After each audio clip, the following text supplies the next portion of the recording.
Assalamu alaikum wa rahmatullahi wa barakatuh, my dear brothers and sisters and viewers of Iqra TV, friends of Iqra TV. Welcome back. The second part of Real Talk. I'm your host, Iqbal Bana. Glad to be with you today in your homes. In the first part of the program, I've been talking to Dr. Tahir Shaheen, who's a GP in Bradford, but also works at the A&E department in the local hospital. As I said, if you've seen the first part of the program, Dr. Tahir Shaheen very kindly agreed to be with me at the very beginning of the pandemic to talk about what is coming out down the line for us, for the community. The pandemic and its effect that it could have on everyone in this world. At that time, we did not think that the pandemic would be as devastating as it actually has turned out to be. We have, as he said in the first part, seen over 100,000 people die in this country alone. As you would have seen in the news, 500,000 people have died in America, the highest number of deaths around the world in any one country. Obviously, the big news yesterday was the change that is now coming down the line. Now that we have a vaccine, or a number of vaccines, which have been introduced and been given to over 15 million people in this country, and is being given to other people around the world. So there's hope along the line as well. And people like Dr. Tahir Shaheen and his colleagues, both in the front line of the care service and the supported care services, have been right from the beginning trying to keep people safe and well and saving lives. And our thanks go to you, and may Allah give you the highest reward in this world, and your families, protect them for the work that you have done. We've talked about how the Muslim community and the medical profession in particular, working with the mosque and the Council of Mosque in Bradford in particular, have done whatever they could to alert the community about the impact of the pandemic, what they needed to do to keep themselves safe, and how they've supported other people in the community as well. And Dr. Tahir Shaheen talked about the Al-Markazi Mosque and the medics who are associated with that, and some of the work that they've been doing. Can we turn to some of the other non-medical side of the work? Obviously the Muslim community in Bradford has been at the forefront of supporting the wider community as well. I know organizations like B for Bradford, Bradford, Better for Bradford, the Bradford Foundation Trust. And I was hoping that Shaheen was going to be with me today, but unfortunately at the last minute he had to go to a janazah. So his apologies that he can't join us today for this program, but inshallah I'll have him back another time where we can talk about his work around the foster care issues, which has been really challenging and demanding, as well as the other work that he and others have been doing. But in terms of the food bank, in the break we talked about the food bank. Now obviously the Al-Markaz group and others have been doing food banks. A lot of mosques have been doing it. Now, is that food bank just for the Muslim community or the wider community as well? Okay, so Alhamdulillah, the community outreach program from Al-Markaz Al-Islami and SMT Save the Mothers Trust is actually a wide-based charity platform and educational institution for which we cater for all the needs of all members of our community, regardless of what religion, race and background. Right. Okay. Particularly the demographics in our local community are more so local Muslims, and so that fell sort of within them. However, having said that, what happened at the outset of the pandemic was we utilized all of our platforms and concentrated on a outreach response in COVID. And like you said, there's no limitations here to race, religion, background. We were basically helping everybody in the city as far and as wide as we could. And there were a number of different initiatives. So first and foremost, we've got a food bank that was running there anyway, that is quickly transformed to help supply and supplement other people who are suffering from now COVID in isolation. Not only were we providing the food banks, there were multiple different requirements in the community, and one of the biggest things, in line with where we work in the hospital, we noticed that there was actually the bereavement support service in the hospital from the chaplaincy sector became strained, in fact. And at that point, the imams of the masjid also made dialogue with the hospital, and we were able to supplement some imams to go in there. These are Muslim families who are suffering bereavement, who are getting additional support from the imams in Bradford. Absolutely. So in a hospital, you have a chaplaincy service which caters for all the different religions, and they were short from some imams, and at that point the Al-Markaz stepped up, and we were able to offer some of our local scholars who were able to help and support their families during their most difficult time in need.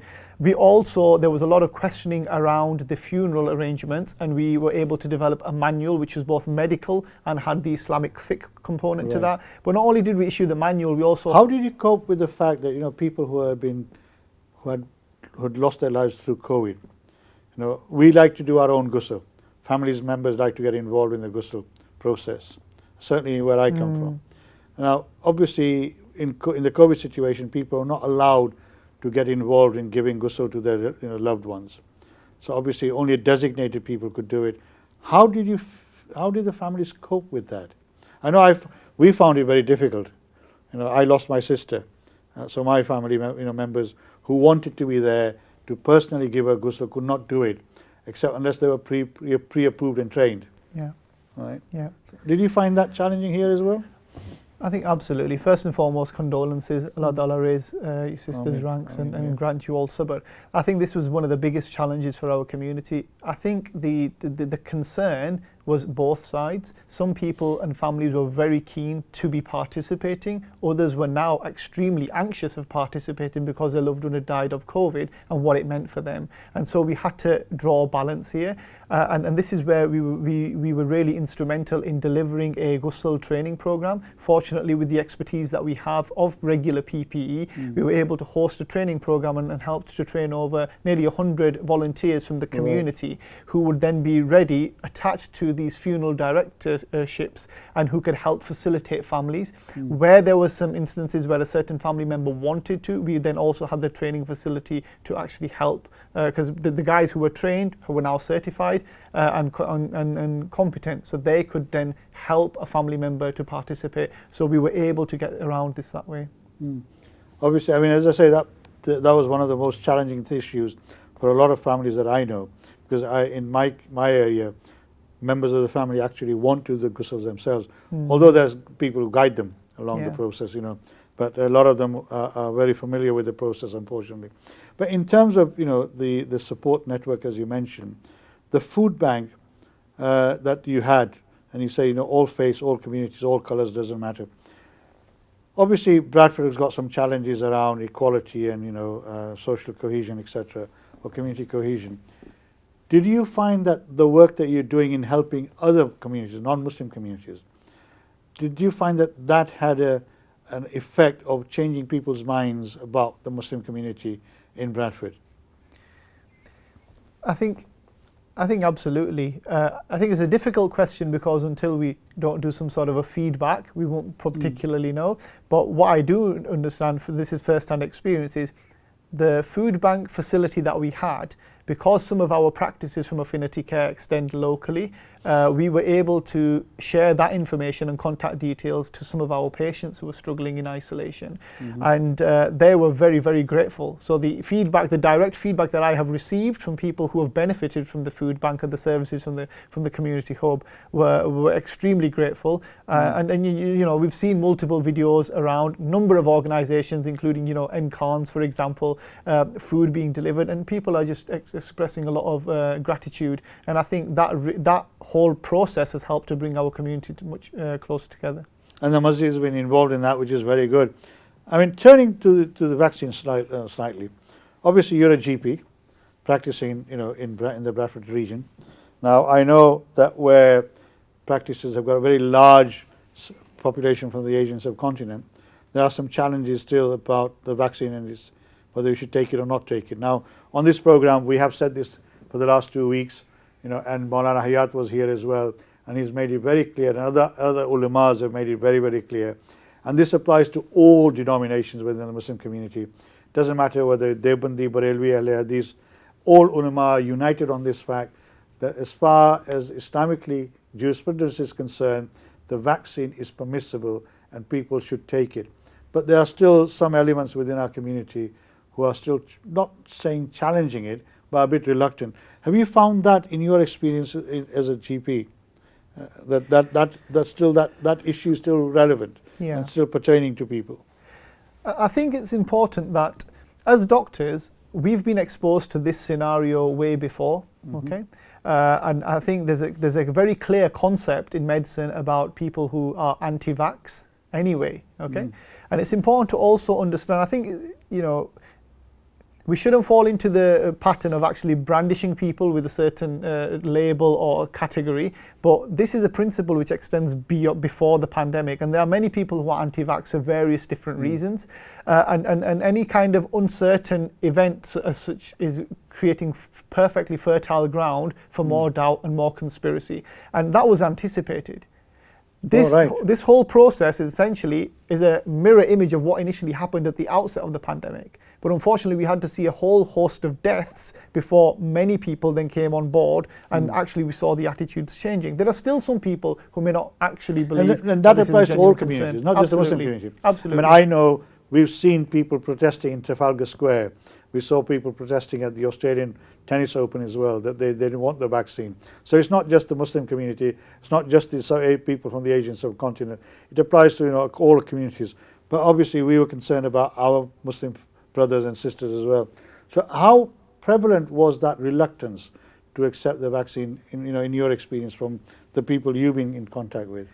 I think initially it was very prevalent, Right. and we're still working through that challenge at the moment, and there are a whole host of different resources that we're releasing daily, through whether that be through the NHS or whether that be through community organisations, to help dismantle some of these conspiracies. There are some very clear medical facts that the information has just been skewered. So it's important that people, and there's a lot of references about making sure that you check the facts and you check the evidence base. And all of that is slowly coming out. And I think we are seeing a change in attitude as well. I think the fact that the vaccine is slightly becoming a prized possession as well, where there's been a problem with the supply and the demand, then that has changed people's attitudes as well, actually, that when it's not available, then people are,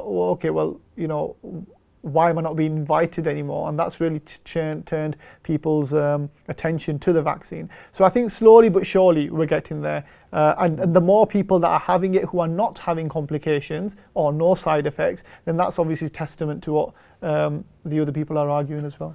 One of the things I heard on the BBC, was one of our Muslim doctors was talking about this, that while the elderly people now are more forthcoming to take the vaccine, some of them are fearful that their children are anti-vaccine. Now, have you found that there's a generation gap? I thought it would be the elderly people who would be reluctant, in accepting the vaccine, because of maybe they had a certain mindset. But apparently there's a difference, there's some dynamics going on there, where the elderly people are much more accepting of the vaccine, but not all of them, but some of the youngsters are a bit more reluctant to say, no, I don't think it's safe. Have you come across that scenario? Yeah, I think that's quite correct, actually. I think there's a lot of youngsters who are very caring and very considerate about their elders, and essentially are gatekeeping to help protect their elders. So they think they're protecting them? Absolutely. So again, it's about clear dialogue, answering the questions, relaying the concerns, and then allowing the facts to distill and crystallize. So now we're seeing the real-time study from the Pfizer, and the AstraZeneca results are still pending, but the real-time study from the Pfizer vaccine is showing increased effectiveness and actually protection. And in fact, those over 80, essentially, if they were to have the vaccine, then their risk of dying from COVID, if they were to contract it, is actually less than now, essentially halved, less than 50% if they've been vaccinated. So with these statistics were initially just numbers and some writing on a document, but as time passes and more people are having the vaccine and we're actually seeing this come into fruition, then that's hopefully going to be evidence for these people not to be too concerned. I mean my mum, who is, may Allah bless her, she is completely bedridden. She's peg fed, which is fed by tube, and she's 85 now, and she was asked whether she wanted the vaccine, and she said yes. So last week, she had the vaccine injected into her, and she's quite happy with it. So and I've said this at the beginning of the first program. I'm not saying whether you should take AstraZeneca or Oxford or which vaccine. All we're saying to you is that protect yourselves, protect your loved ones, and if the vaccine, as the doctors tell you, is the means of doing that, then we should accept that. And that is what the ulama have said as well, that when we go to the doctors for all other ailments, we accept the doctor's views, we accept their advice to us, we accept that the medication that they prescribe to us. So in this case, we should follow their advice and their guidance, and we should take on whatever they're prescribing for us. So in that sense, Islamically, we are in the hands of the doctors, and at the doctor's advice we should accept and do whatever they tell us, and that Islamically is totally acceptable. Forget this issue about whether there's anything in there that is, un-Islamic, because all of the ulama have said that they've checked the veracity of the vaccines, they've checked all the details that have been presented to them, and as far as they're concerned, there's nothing in there that prevents a Muslim person from taking the vaccine. Okay. Moving from the vaccine away, what are the challenges that you think we now face? Because this pandemic has changed the community in many, many shapes and forms. I mean, we had a very united community, before the pandemic hit us. At the slight moment of somebody in a crisis, everybody used to come together. Now, obviously, this distance has occurred between families and communities. Do you think that we will be able to get back to those times where, everybody was looking after everybody else? Or has this pandemic made us so insensitive now, so afraid of coming together, that we will lose that personal touch that we used to have with our families and our loved ones and the wider community? I think yes, definitely. There's always going to be challenges following such a big event as such. I think there's always going to be some silver linings as well. And I think the fact that people have been restricted should hopefully encourage them to maybe come together, because there have been some studies. I was reading this paper recently that actually the more people conversate over the phone, there's more of a tendency that they actually want to get together and join and kind of and bask in each other's company. So there is an element of that. Family members who are well and functioning really want to come together. I think it's important to also understand the opposite. There's going to be a lot of psychological sequelae from this whole process, and there's a whole host of anxiety-related disorders in our community anyway. And anxiety is such a problem that actually people who are anxious may want to isolate themselves, and when they're isolated, that becomes negatively reinforced. So now actually to break that and come back out may be even more difficult for them. Coupled with that is obviously the threat of the virus, so they're particularly concerned that they may even contract this infection if they already haven't, and then there's a life and death kind of risk there. So it will certainly, unfortunately, it will create a lot of problems for people who have certain conditions such as anxiety. It may have even brewed anxiety in these problems in some people, but for the majority, I would like to say that hopefully the end of the restrictions should really help the community cohese together again, because people have started to realize things that we used to take for granted. Something very simple about going out, and the luxury of maybe just going to get a coffee has actually now become something that we really, really are eagerly anticipating. So there's going to be a lot of appreciation, but unfortunately there will also be a downside to it as well. Now, in terms of people's mental health and well-being, which, as you say, there's this affected everybody, wherever you are in society, whether you're a professional GP, a nurse or a doctor in the hospital, or in the care home, it has affected a lot of people. Do the mosques, in your opinion, have got plans in place to try and put projects in place, events in place, to try and help people to overcome some of these sort of challenges that they're going to be facing in the future? I think it's a budding process, and I think unfortunately at the moment we're very much limited by the news for the next day, and I think being too optimistic about bringing everybody back together because there are a couple of hurdles in the way at the moment. I mean, the central mosque, I think, is probably a bit unique in the way it's structured, it's run, and it's very fresh outlook. I mean, we're running out of time. Do you think we in the Asian subcontinent have narrowed the role of the masjid down? Sirf 5 waqt ki namaz, Jummeh ka bayan, and that's it. Mosque used to be places of hub. Now, I've been to the central mosque, and it is actually a hub. But other mosques I've seen, they're only open for 5 times a day, and there's very little activity takes place in there, And these type of issues should be taking place in the masjid. Do you think that is something that the mosque now need to recognize and open themselves up to activities beyond simply 5-time namaz? Yeah.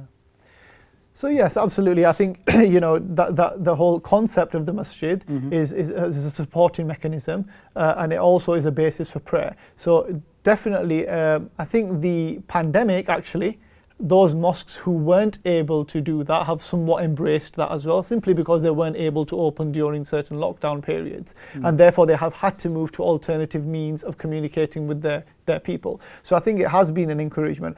You're quite right, I think it's multifaceted though. Some mosques or institutions are more resourceful, so it's important to factor in how much resource and support they've actually got. Some may be able to, some may not be, and as a result we have to consider that as well. But it might be better then for these places to cohese together and work more as groups as opposed to single entities, which is obviously something that can benefit people as well, and also the individual institution. But I think a lot of masjids are taking up the approach of a community hub, and certainly this is going to be needed, especially as we come out of the lockdown, hopefully, inshallah, and people are needing that spiritual kind of rehabilitation, which and the best place for that is really the mosques. But unfortunately, we're running out of time here.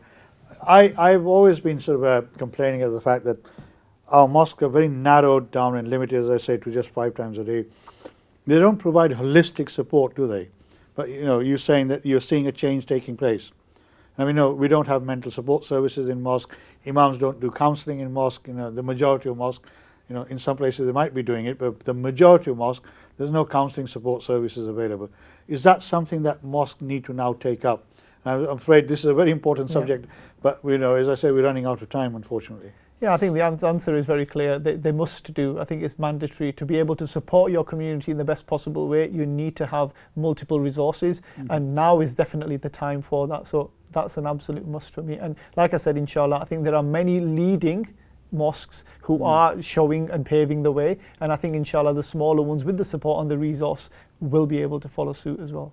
So that support structure is there in Bradford. So any mosque who want to learn and develop these type of services, obviously people like you and others would be willing to go and help them. Absolutely, absolutely. So, Al Markaz Al Islami, we've got this a very rigorous structure of this. Counselling takes place there. We even have a homeopathic centre there. We even have a medical hijama centre there. So we're quite diverse there. And there is a lot of support, spiritual sessions. There's even for people who are struggling with, for example, relationships, marriage. There's marriage counselling there. There's also facility and support for them processes. Alhamdulillah, and we've got members from different specialties, including law, the legal sectors, education, and even... and that's a model mosque I would like to see everywhere, where it provides a holistic sort of support service to the whole of the community, right? But unfortunately, my experience is that the majority of mosques that I've frequented is basically, 5 waqt namaz ke liye aa jao, kabhi-kabhi bayan ke andar mein aa jao, and then chale jao. So I think my last point is really going to be, I think the youngsters need to step up, and our seniors also need to make a little bit of way and be a bit more compromising, and inshallah I think we're going to see the perfect model. Right. Okay. I think that's an excellent point. I think more young people, my days are gone. I used to be involved in a mosque many years ago, and to a certain extent still help out. But young people like him, mashallah, may Allah give them strength, may Allah give them sabr, and reward them for the work and the effort that they put in.